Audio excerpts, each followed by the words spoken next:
கர்த்தருடைய பரிசு நாமத்திற்கு ஸ்தோத்திரம் உண்டாவதாக. இன்றைய ஜீவ வார்த்தை நிகழ்ச்சியை கேட்டுக்கொண்டிருக்கும் அனைவரையும் கர்த்தருடைய பரிசு நாமத்தினால் வாழ்த்துகிறேன், ஆசீர்வதிக்கிறேன். இன்றைய தின தியானத்திற்கு தேவன் கொடுத்த வேத பகுதி ரோமர்கள் எழுதின நிருபம் 10ஆம் அதிகாரம், அதில் 10ஆம் வசனம். ரோமர் 10:10. நீதி உண்டாக இருதயத்திலே விசுவாசிக்கப்படும், ரட்சிப்பு உண்டாக வாயினாலே அறிக்கை பண்ணப்படும். இன்றைய தினம் தேவ நீதியின்படி நடப்பதற்காக தேவன் உங்களை அழைக்கிறார். தேவ அழைப்பை நம்ம ஏற்றுக்கொண்டு தேவ நீதியை பெற்று அதன்படி நடப்பதற்காக நம்ம ஆயத்தமாவோம். இதில் பாருங்க, 2 காரியங்கள் சொல்லப்பட்டிருக்கிறது. ஒன்று, நீதி உண்டாக இருதயத்திலே விசுவாசிக்கப்படும். அடுத்து, ரட்சிப்பு உண்டாக வாயினாலே அறிக்கை பண்ணப்படும் அப்படின்னு. அப்ப நீதி உண்டாக இருதயத்திலே விசுவாசிக்க வேண்டும். நீதி உண்டாக இருதயத்திலே விசுவாசிக்க வேண்டும்னா எப்படி? நிறைய பேர் சுய நீதியை நம்பிக்கிட்டு இருக்கவங்க இருக்காங்க. நான் பண்றதெல்லாம் சரி, அடுத்தவங்களை பத்தி எந்த கவலையும் கிடையாது, நான் ரைட்டு, நான் பண்ணுவதே சரி, அடுத்தவங்க என்ன பண்ணாலும் அதை பத்தி எனக்கு கவலை கிடையாது, அவங்க கஷ்டப்பட்டாலும் எனக்கு கவலை கிடையாது, என்னால நிமித்தம் கஷ்டப்படுறாங்களா அது என்னோட பிரச்சனை கிடையாது, அவங்க பிரச்சனை. என் பிரச்சனை நான் நல்லா இருக்கணும், நான் ஜாலியா இருக்கணும், நான் என்ன வேணா பண்ணுவேன், எப்படி வேணா நான் நடப்பேன். இதுதான் தேவ நீதிக்கு எதிரான நீதி, உலக நீதி.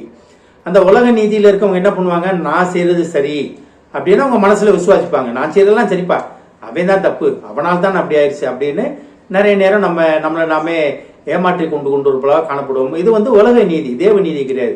தேவ நீதினா எப்படி?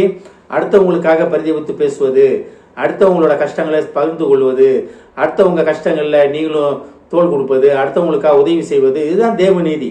இதுல 2 நீதி இருக்கு, ஒன்னு சுய நீதி, ஒன்னு தேவ நீதி. அப்ப தேவ நீதி வேணும்னா இருதயத்தில் விசுவாசிக்க வேண்டும். என்ன விசுவாசிக்கணும்? பழைய வாழ்க்கையில் இருந்த என்னை தேவன் ரத்தம் சிந்தி மீட்டு கொண்டார், அவர் தேவ ரத்தம் என் மேல தெளிக்கப்பட்டிருக்கிறது, இயேசுவின் ரத்தத்தால நான் குணமானேன், சுகமானேன் அப்படின்னு விசுவாசிக்க வேண்டும். எனதுக்காக, எனது மீறுதலுக்காக இயேசு கிறிஸ்து பலியானார் அப்படின்றத விசுவாசிக்க வேண்டும். அதை விசுவாசிக்காட்டி ரட்சிப்பு கிடையாது. அதை விசுவாசிக்காட்டி உங்களுக்கு புதிய வாழ்க்கை கிடையாது. பழைய வாழ்க்கையிலே பழைய காரியங்களிலே நம்ம உழண்டு கொண்டே இருப்போம். விசுவாசிக்கிறது மட்டும் கிடையாது, இல்லாம அதை நம்ம அதன்படி நடப்பதற்கு ஆயத்தமாக வேண்டும். தேவன் என்னை வழி நடத்தி இருக்கிறார், அந்த வழியில நடத்தப்படுவதற்காக நம்ம ஆயத்தமாக வேண்டும். எப்படி இதெல்லாம் நடக்கும்னா, தேவ நீதி உங்க உள்ளத்தில் இருந்தால், தேவ நீதி உங்களை ஏவும் பொழுது நடக்கும், இந்த காரியங்கள் நடக்கும். அதாவது 2வது காரியத்தை பாருங்க, ரட்சிப்புண்டாக வாயினாலே அறிக்கை பண்ணப்படும்.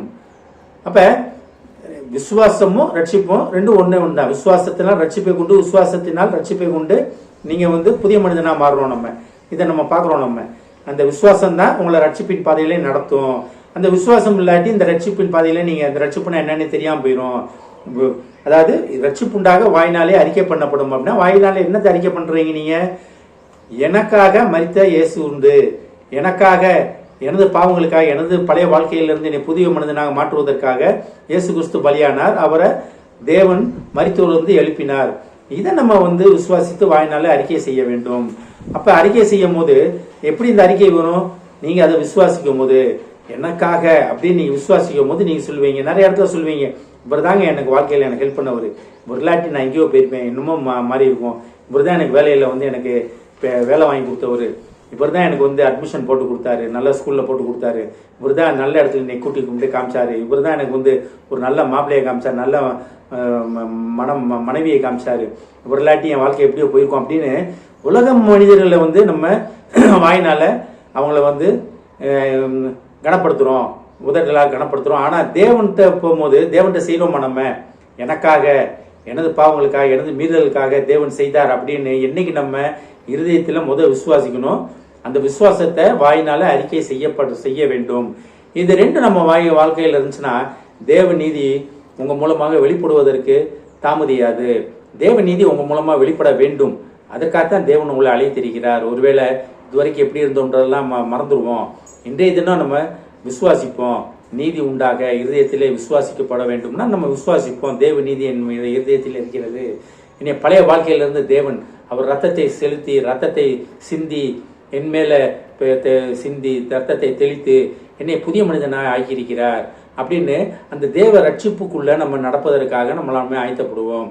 கர்த்தர் இன்றைய தினம் உங்களை கொண்டு மிகப்பெரிய காரியங்கள் செய்ய போகிறார். ஆமென். ஜெபிப்போம். தகப்பனே, தேவன் நீதியின்படி நடக்க எங்களை அழைக்கிறீர் ஆண்டவரே, அதை விசுவாசிக்க அழைக்கிறீர் ஆண்டவரே. எஸ் தகப்பனே, இது எங்களுக்குள் இருக்கிறது ஆண்டவரே. ஆனாலும் அதை நாங்கள் புரிந்து கொள்ளாமல் இந்த விசுவாசத்தின் பாதையிலே நடக்காமல் இருக்கிறோம் ஆண்டவரே. வழி நடத்தும் அப்பா. இதை கேட்டுக்கொண்டு இருக்கும் ஒவ்வொரு விசுவாசியும் ஆசீர்வதிக்கிறோம் அப்பா. ஒவ்வொரு குடும்பத்தையும் ஆசீர்வதிக்கிறோம் ஆண்டவரே. ஏஸ்தாபனே குடும்பத்திலே உள்ள ஒவ்வொருவரையும் ஆசீர்வதிக்கிறோம் அப்பா. அவர்கள் தேவ நீதியால் நிரப்பப்பட உதவி செய்யும் ஆண்டவரே. முழு குடும்பமும் உண்மை ஏற்றுக்கொண்டு உமக்கு சாட்சியாக அவர் நடக்கப் போவதற்கான நன்றி ஆண்டவரே. வழி நடத்தும் அப்பா. இயேசுவின் மூலமாய் கேட்கிறேன் நல்ல பிதாவே, ஆமென். கர்த்தர் உங்களை ஆசீர்வதிப்பாராக.